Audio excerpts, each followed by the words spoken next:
Hi hello இன்றைக்கி பார்க்க போகிற டாபிக் வந்து விசுவலைசிங் த நேஷன். ஓகே, அப்போது ஒரு நேஷனை வந்து எப்படி விசுவலைஸ் பண்ணணும் அப்படிங்கிறதுக்கு நிறைய ஆர்டிஸ்ட்டு நம்ம ஐடியாஸ் வந்து க்ரியேட் பண்ணிகிட்ருக்காங்க. போர்ட்ரேட், பெயிண்டிங்காக, ட்ராயிங்காக அந்த மாதிரி விசுவலைஸ் பண்ணலாமா, ஸ்டாச்சுவாக விசுவலைஸ் பண்ணலாமா, ஒரு நேஷனுக்கு வந்து ஒரு முகம் கொடுக்கணும், அது எப்படி கொடுக்கலாங்கிற மாதிரிலாம் டிஸ்கஸ் பண்ணிகிட்ருக்காங்க. அப்போ 18th and 19th centuryயில் என்ன பண்ணுறாங்க, ஒரு வேயை கண்டுபிடிக்கிறாங்க. இமேஜினேஷன் ப்ரெசனிஃபை அப்படின்னா இமேஜினேஷன் ஆஸ் எ நேஷன். அப்போ நேஷனை வந்து இமேஜினேஷன் பண்ணுறாங்க. வேறு வேர்டில் சொல்லணும் அப்படின்னா அது ஒரு பெர்சனை வந்து கன்சிடர் பண்ணுறாங்க. ஓகே, அதுலேயும் என்ன மாதிரி பண்ணுறாங்கன்னா ஆணாக கன்சிடர் பண்ணாமல் பெண்ணாக தான் வந்து அவங்க கன்சிடர் பண்ணுறாங்க. The female form can choose the personify the nation did not stand for. அப்போ ஃபீமேல் ஃபார்மை சூஸ் பண்ணும்போது ஒரு ஃபீமேலை மட்டும் அவங்க என்ன பண்ணல அப்படின்னா பர்டிகுலராக ரெப்ரசன்ட் பண்ணல, ஓவராலாக ஃபீமேல் அப்படி உமன் அப்படிங்கிற மாதிரி ரெப்ரசன்ட் பண்ணுறாங்க. அது ஒரு அப்ஸ்ட்ராக்ட் ஐடியா அப்படின்னா நம்மளாம் மனசில் இமேஜின் பண்ணுறோம், அதுக்கப்புறம் அதை வந்து காங்கிரீட் ஃபார்முக்கு வந்து கொண்டு வரோம், ஒரிஜினல் ஃபார்முக்கு வந்து கொண்டு வரோம். வீட்டு இப்போ எங்கேயாவது டூருக்கு போகிறோம் அப்படின்னா அந்த டூருக்கு போக முன்னாடி அந்த டூர் பிளேஸ் இப்படிலாம் இருக்கும்னு இமேஜின் பண்ணுவோம். ரியலாக போகும்போது அப்படி இருக்காது. ஓகே, அது மாதிரி மனசில் உள்ளதை அப்படியே காங்கிரீட் ஃபார்முக்கு கொண்டு வரோம். ஃபீமேல் ஃபிகருக்கு என்ன பேர் சொல்கிறாங்கன்னா அலிகரி ஆஃப் நேஷன் அப்படின்னு சொல்லி ஃப்ரெஞ்சு ரெவல்யூஷன்ஸில் பார்க்கும்போது ஃபீமேல் அலிகரியை வந்து போர்ட்ரேட் பண்ணுறாங்க. எதுக்கு போர்ட்ரேட் பண்ணுறாங்க, இதுக்கு யூஸ் பண்ணுறாங்கன்னா லிபர்ட்டி, ஜஸ்டிஸ், ரியூபிளிக் வந்து யூஸ் பண்ணுறாங்க. இந்த ஐடியாஸ் எல்லாம் ஏதாவது ஸ்பெசிஃபிக் ஆப்ஜெக்ட் சிம்பிள்ஸை பயன்படுத்தி இந்த ஐடியாஸை வந்து எக்ஸ்ப்ரெஸ் பண்ணுறாங்க. லிபர்ட்டியை பொறுத்த வரைக்கும் ரெட் கேப் இருந்தால் அதை வந்து ஃப்ரீடத்தை டினோட் பண்ணும், அல்லது வந்து புரோக்கன் செயினை வந்து அந்த செயினை வந்து நம்ம லிபர்ட்டிக்கு வந்து யூஸ் பண்ணலாம். ஜஸ்டிஸை பொறுத்த வரைக்கும் கையில் வந்து அந்த தராசு வச்சுருப்பாங்க, கண்ணை வந்து பிளாக் கலர் துணியால் மூடியிருப்பாங்க, அதை வச்சு கன்சிடர் பண்ணுறாங்க. இந்த மாதிரியான ஃபிகர்ஸை சிம்பிள்ஸை பயன்படுத்தி அவங்க கொண்டு வரணும் அப்படின்னு நினைக்கிறாங்க. சிமிலர் ஃபீமேல் அலிகரிஸ் இதை வந்து என்ன பண்ண, இதே மாதிரியான ஃபீமேல் அலிகரிஸை வந்து யார் இன்வைட் பண்ணுறா அப்படின்னா ஆர்டிஸ்ட் வந்து இன்வைட் பண்ணுறாங்க. எந்த நூற்றாண்டில் 19th centuryயில் வந்து ஒரு நேஷனை ரெப்ரசன்ட் பண்ணுற குறிக்கிறதுக்காக ஃபீமேல் அலிகரிஸ் வந்து கொண்டு வராங்க. அப்போ ஃப்ரான்ஸில் வந்து ஒரு நேம் கிறிஸ்டியன் மரியனா அப்படிங்கிற நேமை வந்து கொண்டு வராங்க, ஒரு பாப்புலர் கிறிஸ்டியன் நேம். அது எதை பற்றி ஐடியா கொடுக்குது அப்படின்னா பீப்புள் நேஷன், மக்களோட ஆட்சி, மக்களோட நாடு அப்படிங்கிற மாதிரி ஐடியா கொடுக்குறாங்க. அவங்களோட கேரக்டர்ஸ் வந்து எப்படிலாம் இருக்கலாம் அப்படின்னா ஃப்ரீடம், லிபர்ட்டி இருக்கும், குடியரசு, ரெட் கேப் போட்டிருப்பாங்க, ட்ரை கலர் ஃப்ளாக் இருக்கும், அதுக்கப்புறம் அந்த காக்யார்டு அப்படிங்கிறது வந்து ஒரு நாட்டு மாதிரி துணி மாதிரி ஒரு இது சோல்டரில் வந்து இருக்கும். ஸ்டாச்சு ஆஃப் மரைனி வேறு எலெக்டட் இன் பப்ளிக் ஸ்கொயர்.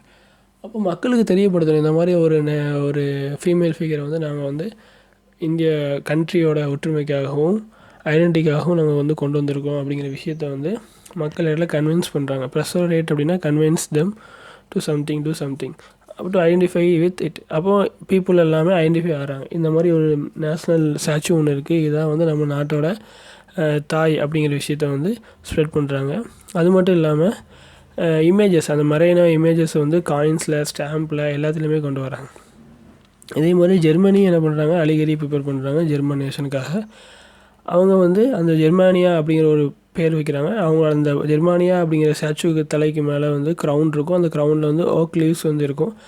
அந்த ஓக் லீவ்ஸ் வந்து எதுக்காக இருக்குது அப்படின்னா ஹீரோயிசத்தை ரெப்ரசன்ட் பண்ணுறதுக்காக அந்த ஓக் லீவ்ஸ் வந்து இருக்குது. ஓகே, நெக்ஸ்ட்டு பார்க்க போகிறது வந்து nationalism and imperialism. By last quarter of 19th century, nationalism no longer retained in the idealistic, liberal and democratic sentiment of first half century. First half சென்ச்சுரியில் இருந்த மாதிரி அந்த 19th centuryயோட லாஸ்ட் குவார்ட்டரில் இல்லை. Okay, by the end of 1800 years nationalism was no longer democracy. மக்கள் வந்து டெமோக்ராட்டிக்காக இருக்கணும், ஃப்ரீடம், ஈக்குவலிட்டி, இதை பற்றிலாம் வந்து முன்னாடி ஸ்டார்டிங்கில் இருந்துச்சு. ஆனால் எண்ட் ஆக அதை பற்றின ஐடியாஸ் எல்லாமே குறைஞ்சிடுச்சு. But become narrow creed with limited end. என்ன ஆகுனா ரொம்ப கம்மியாக செல்ஃபிஷ் ஐடியா வந்து அதிகமாகிடுச்சு. Focus on goals like power, expansion, இதில் வந்து அதிகமாக கான்சன்ட்ரேட் பண்ண ஆரம்பிச்சிட்டாங்க. நேஷனலிஸ்ட்டுங்கிற அந்த வேர்டையே வந்து அவங்க மறக்கிற மாதிரி வந்துட்டாங்க. During the period of nationalist group become increasingly intolerant of each other ever ready to go war. அப்போ அந்த நேஷனலிஸ்ட் குரூப் என்ன ஆகுதுன்னா அவங்களுக்குள்ளேயே வந்து ஒருத்தர் ஹேட் பண்ண ஆரம்பிச்சிட்டாங்க. அவங்க வந்து ஃபைட் பண்ணுறதுக்கு ரெடியாக இருக்கிறாங்க. ஓகே, இந்த மேஜர் யூரோப்பியன் பவர்ஸ் என்ன பண்ணுறாங்க அப்படின்னா, அந்த நேஷ்னலிஸ்ட் ஆஸ்பிரேஷன், அந்த நேஷ்னலிஸ்ட் ஃபீலிங்கை வந்து அவங்களுக்காக யூஸ் பண்ணிக்கிறாங்க. இந்த பெரிய யூரோப்பியன் கண்ட்ரிஸ் இருக்காங்கள்ல, அவங்க ஸ்மால் கண்ட்ரியோட அந்த நேஷ்னலிசம் ஃபீலிங்கை அவங்க only to achieve their own goal of empire building. அந்த பெரிய பெரிய யூரோப்பியன் பவர்ஸ் அவங்களோட எம்பையரை வந்து இன்னும் பயங்கரமாக பில்ட் பண்ணுறதுக்கு அந்த சின்ன கண்ட்ரியோட ஃப்ரீடமையும் நேஷனலிசத்தையும் பயன்படுத்திக்கிறாங்க. The most serious source of nationalist tension in Europe after 1871. After 1871 தான் பிக்கஸ்ட் ப்ராப்ளமே வருது யூரோப்பில். எதுக்கு அந்த படுற ரீஜன்ஸ்க்கு பேர் தான் வந்து என்ன சொல்லுவாங்கன்னா பால்கன்ஸ் அப்படின்னு சொல்லி அந்த ஏரியாவை வந்து சொல்கிறாங்க. பால்கன்ஸ் அப்படிங்கிறது வந்து region of the geographical ethnic variation. அங்கே நிறைய ஜாகிரபிக் வேரியேஷன் இருக்கும். டிஃப்ரெண்ட் டைப் ஆஃப் பீப்புள்ஸ் வந்து இருப்பாங்க. ரோமானியா, பல்கேரியா, அல்பேனியா, கிரீஸ், இந்த மாதிரி நிறைய பீப்புள்ஸ் வந்து அங்கே இருப்பாங்க. அவங்க எல்லாம் சேர்ந்து அந்த வசிக்கிற இடத்த வந்து ப்ராடாக என்ன சொல்கிறாங்கன்னா ஸ்லேவ் அப்படின்னு சொல்லி சொல்லுவாங்க, ஸ்லாவ்ஸ் அப்படின்னு சொல்லி சொல்கிறாங்க. அதில் வந்து large part of Balkans, okay, பெரும்பான்மையான பால்கன்ஸோட பகுதியை வந்து யார் ரூல் பண்ணுறா அப்படின்னா ஒட்டமான் எம்பையர் தான் ரூல் பண்ணுறாரு. இப்போ இந்த ரொமான்டிசம் அப்படி நேஷனலிசம் ஐடியா வந்து பால்கன்ஸ் ரீஜன்ஸை ஸ்ப்ரெட் ஆகும்போது பால்கன்ஸ் எல்லாம் என்ன பண்ணுறாங்கன்னா ஒன்று சேர்ந்துக்கிட்டு ஒட்டமான் எம்பையர் வந்து டிஸ்இன்டிகிரேட் ஆகுது. அவங்க வந்து பெரிய எம்பையர், அதுக்கு நிறைய பேர் இருப்பாங்க. அவங்கெல்லாம் ஒவ்வொருத்தராக என்ன ஆகுதுன்னா பிரிய ஆரம்பிச்சிட்டாங்க. although in the 19th century Ottoman Empire sought to strengthen itself. 19th centuryயில் Ottoman Empire என்ன பண்ணுறாங்கன்னா நிறைய மாடர்னைசேஷன் ரீஃபார்ம்ஸ்லாம் கொண்டு வந்து எப்படியாவது நம்ம பெரிய எம்பையரை அப்படியே மெயின்டைன் பண்ணலான்னு முடிவு பண்ணுறாங்க. ஆனால் அது அந்தளவுக்கு பெரிய அளவில் அவங்களுக்கு பயன் அளிக்கலை. ஒருத்தருக்கு பின் ஒருத்தராக என்ன ஆகி போச்சுன்னா யூரோப்பியன் சப்ஜெக்ட் நேஷனலிஸ்ட் ப்ரோக் அவே. தனித்தனியாக வந்து அவங்க ஓட்டமான் கண்ட்ரோல்லேருந்து பிரிஞ்சு தனித்தனி இண்டிபெண்டன்ஸ் கண்ட்ரியாக வந்து ஒவ்வொரு பால்கனும் வந்து அறிவிக்க ஆரம்பிச்சிட்டாங்க. Balkan peoples face the claim. அவங்க எந்த மாதிரி கிளைம்ஸ் கேட்குறாங்க அப்படின்னா, பால்கன்ஸ் பீப்புள் என்ன சொல்கிறாங்கன்னா கிளைம் பண்ணுறாங்க இண்டிபெண்டன்ஸ்க்காக. என்ன அப்படின்னா நாங்களாம் ஒரு டைமில் வந்து இண்டிபெண்டன்ஸாக தான் இருந்தோம், எங்கள் ஹிஸ்ட்ரியை பார்த்து உங்களுக்கு தெரியும், நாங்கள் ஃப்ரீயாக தான் இருந்தோம். நாங்கள் அதுக்கப்புறம் எங்களை என்ன பண்ணிட்டாங்கன்னா வெளியிருந்து உள்ள அவுட் சைட் பவர்ஸ் வந்து எங்களை ஆக்குபை பண்ணிட்டாங்க அப்படின்னு சொல்லி சொல்கிறாங்க. அது பீப்புள் என்ன பண்ணுறாங்கன்னா பிலீவ், நாங்கள் ஃபைட் பண்ணால் மட்டும் தான் எங்களுக்கு வந்து ஃப்ரீடம் கிடைக்கும். ஓகே, அப்புறம் ரெவல்யூஸ் அப்படின்னா கொஞ்சம் புரட்சி மாதிரி ரெவல்யூஷன் மாதிரி வந்து ஃபைட் பண்ணால் தான் எங்களுக்கு மறுபடியும் ஃப்ரீடம் கிடைக்கும். அப்போ தான் நாங்கள் to win back their long lost independence, நாங்கள் பழைய அந்த இண்டிபெண்டன்ஸை வாங்கணும் அப்படின்னா கண்டிப்பாக நாங்கள் ஃபைட் பண்ணி தான் எங்களால் இண்டிபெண்டன்ஸை வாங்க முடியும்னு சொல்லி நம்புகிறாங்க. இப்போ முன்னாடி சொல்லியிருந்தோம் நிறைய அந்த பால்கன்ஸ் ரீஜன்ஸ் இருக்குது. அவங்களுக்குள்ளேயே வந்து என்ன போயிடுச்சுன்னா ஃபைட்டு, ஒருத்தர் ஐடென்டிட்டியை வந்து காட்டுறதுக்கு அவங்களுக்குள்ளே ஃபைட் ஆகுது, ஃப்ரீடம்காகவும் ஃபைட் ஆகுது. பால்கன்ஸ் பிளேஸ் ஃபுல்லாகவே நிறைய முரண்பாடு, அவங்களுக்குள்ளே சண்டை வரனால பயங்கரமான முரண்பாடு வந்து வர ஆரம்பிச்சிட்டு. Balkan state were jealous of each other. ஒருத்தருக்கு ஒருத்தர் என்ன பண்ணுறாங்கன்னா பராமனால போட்டி வருது. பால்கன் கண்ட்ரிஸ்குள்ளே வெரி காம்படிட்டிவ், நிறைய போட்டி வருது. Each one wanted to take a land from others. ஒவ்வொருத்தரும் என்ன பண்ணுறாங்கன்னா அவங்ககிட்ட இருந்து லேண்டை இன்னொரு பால்கன் பிடுங்கிறதுக்கும் இன்னொருத்தன் போட்டி போட்டு மாற்றி அப்படி காம்படிஷன் நடந்துக்கிட்டே இருக்குது. Matters R further complicated because the Balkans also became scene of the big power rivalry. Things got worse. ஏன்னா நாள் செல்ல ரொம்ப அந்த பவர்ஃபுல் கண்ட்ரிஸும் என்ன பண்ணுறாங்க அப்படின்னா அவங்களும் வந்து ஃபைட் பண்ண ஆரம்பிக்கிறாங்க. பால்கன்ஸை வந்து கண்ட்ரோலில் எடுக்கிறதுக்காக அவங்களும் வந்து ஃபைட் பண்ண ஆரம்பிக்கிறாங்க. During this period there was intense rivalry among the European powers over the trade, colonies as well as naval and military might. இந்த டைமில் பார்த்திங்கன்னா யூரோப்பியன் கண்ட்ரிஸ் வந்து எல்லோரும் என்ன பண்ணுறாங்க, கமிட் பண்ணுறாங்க. எதுக்காகனா அந்த காலனிஸ் ஆக்குபை பண்ணணும், ட்ரேட் ரூட் ஆக்குபை பண்ணணும், மிலிட்ரி பவர் ஆக்குபை பண்ணணும்னு சொல்லிட்டு அவங்களுக்குள்ளேயே வந்து அந்த யூரோப்பியன் பவர்ஸ் வந்து யூரோப்பியன் பவர்ஸ் ரஷ்யா, ஜெர்மனி, இந்த மாதிரி அவங்க என்ன பண்ணுறாங்கன்னா ஹங்கேரி, இவங்கெல்லாம் வந்து போட்டி போடுறாங்க. These rivalries were very evident in the way of Balkan problem unfold.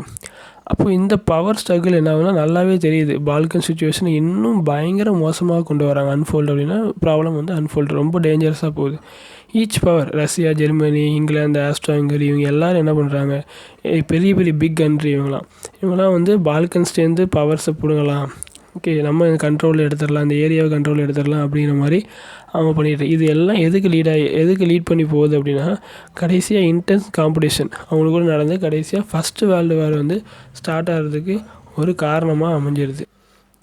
Okay, nationalism aligned with imperialism. Nationalism அப்படிங்கிறது தனியாக ஒரு கண்ட்ரி வேணும். இம்பீரியலிசம் அப்படிங்கிறது ஒரு கண்ட்ரி என்ன பண்ணால் நிறைய நேஷன்ஸை வந்து ஆக்குபை பண்ணி அந்த கொலானியல் பீரியட் வந்து அடிமையாக கீழே வச்சுக்கிற. இப்போ இந்தியா கூட பிரிட்டிஷ் அடிமையாக இருந்துச்சுல்ல, அதை இம்பீரியல் ஸ்டேட்னு சொல்லுவாங்க. இம்பீரியல் ஸ்டேட் ஆஃப் பிரிட்டிஷ் தான் நம்ம வந்து இந்தியா.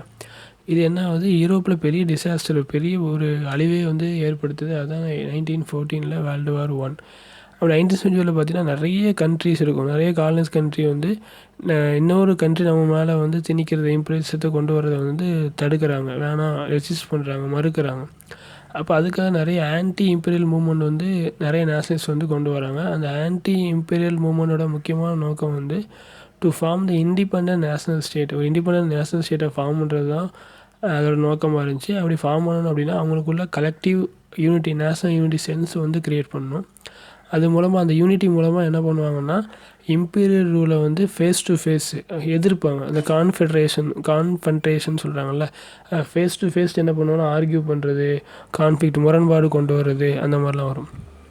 யூரோப்பியன் நேஷனலிசம் வந்து இன்ஃப்ளூயன்ஸ்டு அதர்ஸ். யூரோப் கண்ட்ரியில் உள்ளவன், யூரோப் காண்டினென்ட்டில் உள்ள மற்ற எல்லா காண்டினென்ட்லேயும் போய் ஒரு சில கண்ட்ரியை வந்து இன்ஃப்ளூயன்ஸ் பண்ணுவான். ஈச் ரீஜன் அப்படி இன்ஃப்ளூயன்ஸ் பண்ணும்போது அவனோட நேஷனலிஸ்ட்டை வந்து திணிக்கிறதுக்கு முயற்சி பண்ணும்போது அங்கே இருக்கிற ஒவ்வொரு ரீஜனில் உள்ள ஒவ்வொரு நேஷனும் அவனுக்குன்னு ஒரு ஓன் வெர்ஷன்ஸ் ஆஃப் நேஷனலிசம் இருக்கும். அந்த நேஷனலிஸ்ட்டை தான் வெளியே கொண்டு வரதுக்கு வந்து ஆசைப்படுவாங்க அந்த லோக்கல் பீப்புள்ஸ், லோக்கல் நேஷன். அப்போ இந்த கான்செப்ட் ஆஃப் நேஷனல் ஸ்டேட் என்ன ஆச்சுன்னா வேர்ல்டு ஃபுல்லாக அக்செப்ட் பண்ணிட்டாங்க, நேச்சுரலாக அக்செப்ட் பண்ணிட்டாங்க, யூனிவர்சல் வேர்ல்டு ஃபுல்லாகவே அது ஸ்ப்ரெட் ஆச்சு. இதோட நேஷனலிசம் யூரோப் வந்து ஓவர். தேங்க்யூ.